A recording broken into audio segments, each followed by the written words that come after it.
One thing, Chris, I want to start with. I noticed this from USA Today, recent story delving into the coaching career of Steve Belichick, the 32-year-old son of Patriots coach Bill Belichick. And it raises a bunch of issues for me. And it all comes back to the concept of nepotism in coaching. And a lot of people don't like the idea that coaches hire their kids. They think there's something wrong with coaches hiring their kids.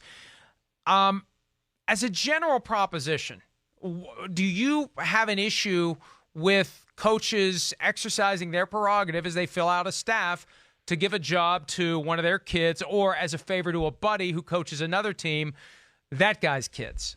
I don't. It's a tough subject. Now, do I think it affects, the fact of maybe lack of minority head coaches and things like that? Yeah, I do, because of course you're having family members take jobs that are available.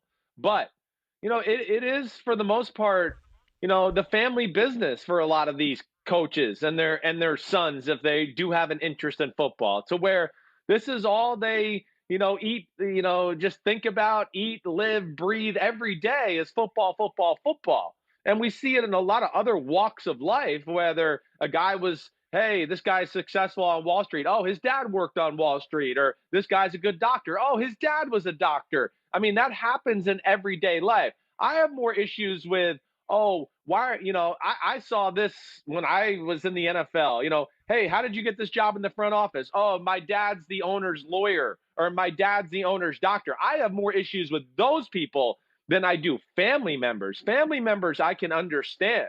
I really can. And I do think there is some value to it nonetheless. And, yeah, as much as it can be unsettling that way, I don't know if I have a big problem with it.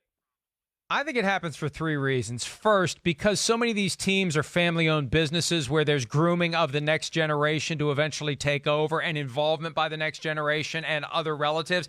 Sure. It would feel hypocritical for the owners to say the coaches can't hire their kids too, right? Don't do as we do as we say. That just isn't going to fly, and it's easier to justify when ownership is rife with nepotism. Secondly, for a lot of these coaches, they're making up for all those lost years where dad was always at work. Dad couldn't come to the game. Dad couldn't come to the recital. Where is dad? That's dad. I haven't seen dad in months. Now, all of a sudden, you're with dad all the time. I think that's a big factor. You're making up for the whole cats in the cradle phenomenon that plays out for coaches all over the country. Agreed. And then finally, and look, and I thought of this when I read some comments from your buddy Kyle Shanahan, I think Super Bowl week.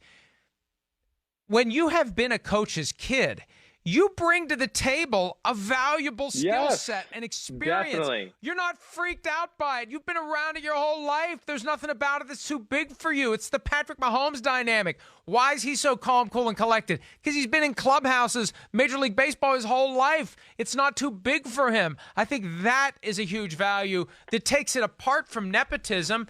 I mean, look, you just happened to be in the right place at the right time. You had the right dad. You were able to come to the office a couple of days a week and get yourself to the point where none of this stuff freaks you out. Yeah, well, I think, you're right. I agree with you on all your points. And I think that's what people lose, lose sight of the facts of the matter here. These are not like coaches' sons where you just go and like, oh, he's never paid attention to football in his life, and we're going to bring him on the coaching staff and let him have a say now, even though he has no clue what's going on. No. Almost always these guys are highly qualified individuals because of what I said earlier. It's what they grew up around. It's their experience. They've been around that way of life. They're nuanced and, some of the tiny details that we wouldn't even think about as outsiders and what it takes to run an organization and be a head coach that way. Hey, Sean McVay, is he pretty good? Oh, well, he had a connection. I know it wasn't his father, but his grandfather got him in the NFL, right? Oh, he's worth it. He's obviously. Hey, how about Jim Fossil's son? Oh, he's only been like the best special teams coach in football for a long time running here. So, Kyle Shanahan, exact same thing. So, yes, these are smart people who grew up around it, know every little detail about coaching and what it takes and how to communicate. So they're very qualified. I have, like I said, I don't really have an issue with that part of it. I have more of an issue of, like I said, the guy who's got no clue. He's never been involved in football or any shape of life, but his dad knows the owner and, hey, my son wants to work in football. Oh, okay, here's a job. Have you had any background? No, I just want to do it. Oh, okay. That to me is what bothers me more than anything in football. That takes jobs away from the guys that are qualified to get it. I'm all for it. It's the family business for a lot of these people. And I think that it makes it even more incumbent on the person who gets the job due to a family relationship or some other connection where somebody knows somebody.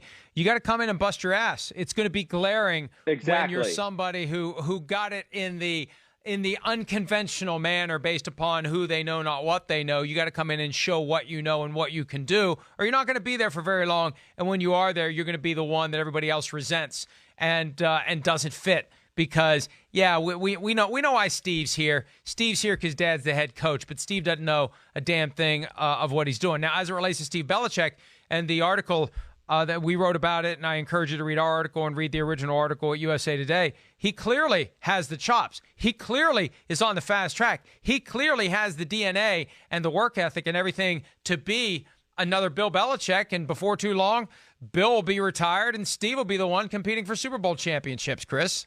Yeah, well, that's a very real possibility. I mean, hey, listen, I was around Steven a little bit. He's smart. He's a really hard worker. And I think he's trying to, stay in his father's shadow, not to be a kiss ass or anything like that, but he truly wants to learn every little thing that his dad is thinking about during a week or before a game. I remember us being on the field in Super Bowl in Minnesota with the Eagles and New England Patriots. Belichick walks out on the field, as the players are just getting out there, and he has his little, checkpoints. He checks the field, he walks around, he looks at the different things. Stephen Belichick was right there next to him every step of the way, so he could understand what Dad's process is. So I get it. The big question is, is he going to take over in New England?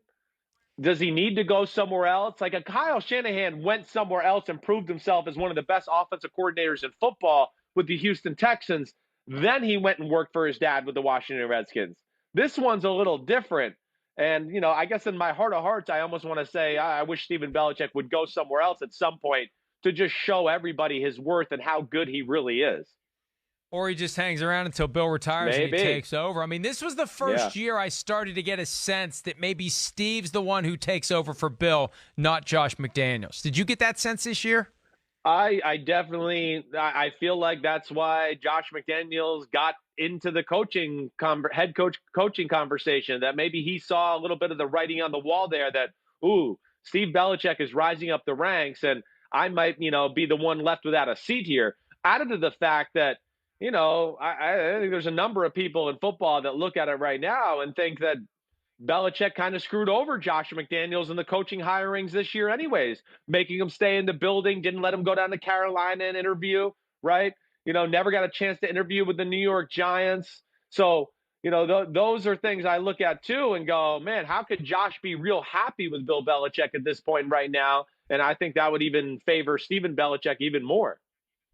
Yeah, they get to do the father-son thing for as long as Bill wants to coach, and then when Bill's done coaching, Steve takes over. The other curveball here, though, there are some people who think that Bill Belichick will end his career as an executive, a Bill Parcells type. Not that ever works. It didn't work for Tom Coughlin. It really didn't work for Bill Parcells. But there's a thought that Bill gets a little slice of equity and is like the VP of football operations for another team. If that would ever happen with a team other than the Patriots, I could see him wanting to hire Steve. And that would be something if it would play out that way. Yeah, so, sure. I get that. I don't see Bill doing that, though. I don't. I think Bill he would be frustrated just being the GM. He'd be like, why aren't you coaching him to do this? Why aren't you doing that? And I just think he's got to be in total control. And when he feels like he can't do that, he'll retire. But if his son was the head coach, that could be different. You're right. It would be easier to sell that, right? No doubt. But we'll see. Look, there's no reason for him to stop. He's the greatest of all time. And, he had at one point said he can't see himself coaching when he's 70. It's easy to say that when you're not 70. Now that he's staring 70 in the face, I think he's going to keep coaching for a while. Hi, I'm Mike Tirico, and thanks for watching. Make sure to hit subscribe for the latest news and highlights from NBC Sports.